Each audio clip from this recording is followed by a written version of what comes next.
नर्मदे हर नर्मदे हर पुरंजन आख्यान.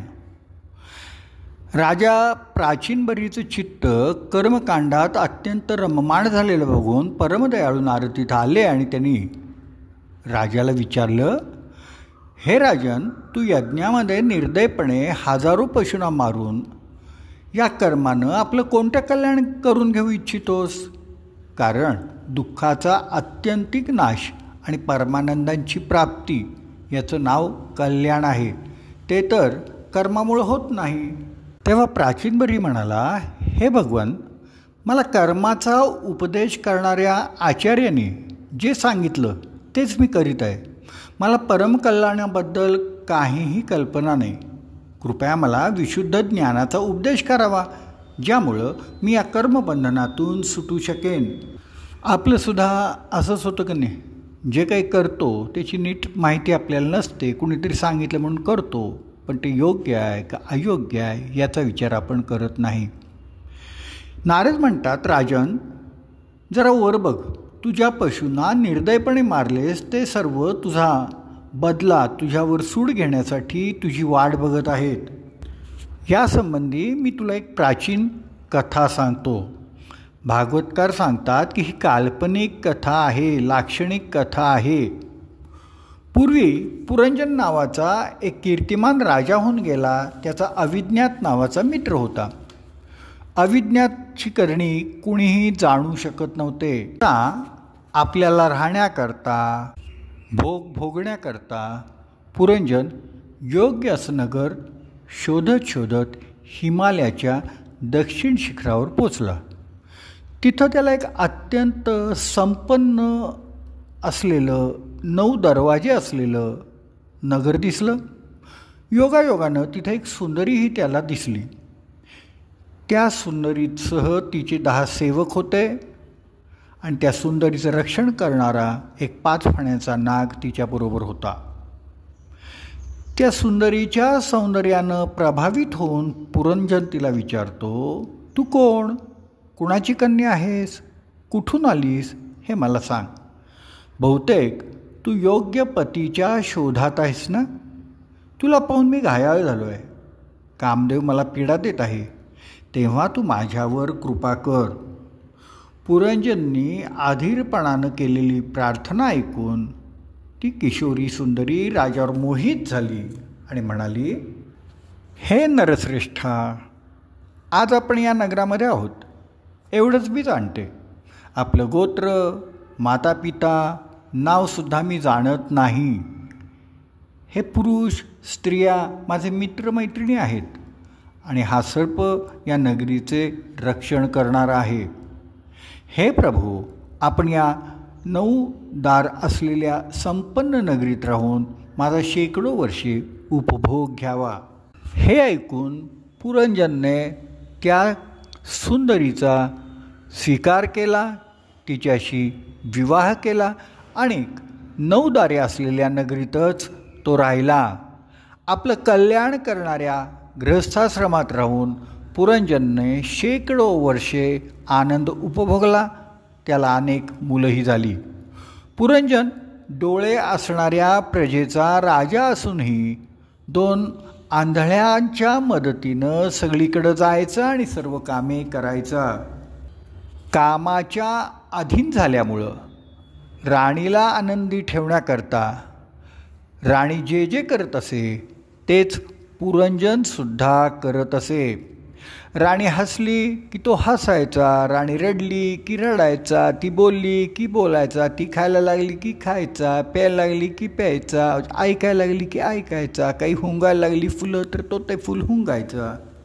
अशा प्रकारे राणीनं पुरंजनला पूर्णपणे आपल्या ताब्यात घेतले आणि पुरंजन लाचार होऊन इच्छा नसतानाही खेळण्यासाठी घरी पाळलेल्या माकडाप्रमाणे राणीचं अनुकरण करत राहिला.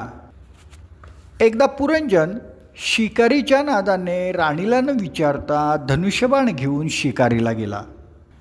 शिकार करून तो महालात परतला. स्नान भोजन केलं, थोडी विश्रांती घेतली आणि काम वासनेनं व्यथित होऊन तो राणीला शोधायला लागला. तेव्हा त्यांनी जमिनीवर अस्ताव्यस्त अवस्थेत पडलेली राणी पाहिली. तो अत्यंत व्याकुळ झाला. त्यांनी तिला विचारलं, का रागवली आहेस? पण ती काही बोलली नाही. पुरंजननं खूप मनधरणी केली, तिचे पाय धरले आणि तुला न विचारताच शिकारीला जाण्याचा अपराध मी केला, याबद्दल क्षमा कर म्हणून विनवलं. अशा प्रकारे त्या राणीनं सुंदरीनं अनेक नखरे करून पुरंजनला पूर्णपणे आपल्या ताब्यात घेतलं आणि त्याच्याशी आनंदाने रममाण झाली. अशा प्रकारे कामातुर पुरंजनला सुंदरीसह रममाण होताना आपलं तारुण्य कसं गेलं हेच समजलं नाही.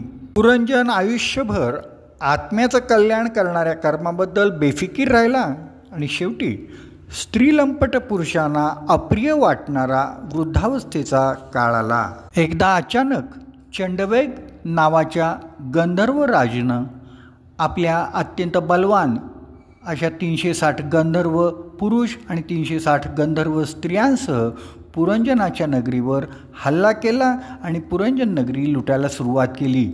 पुरंजन नगरीचं रक्षण करणारा महाबलवान सर्प 100 वर्ष सर्वांशी एकटाच लढला, पण त्याचा काही उपयोग झाला नाही. शेवटी तो बलहीन झाला. याच दिवसात कालाची कन्या जरा, यवनराज भय आणि भयचा बंधू प्रज्वार यांनी अनेक यवन सैनिकांच्यासह पुरंजन नगरीवर आक्रमण केलं आणि नगरीला घेरलं. कालकन्या जरा त्या नगरीचा बळेच उपभोग घेऊन सर्वांना निस्सत्व करायला लागली.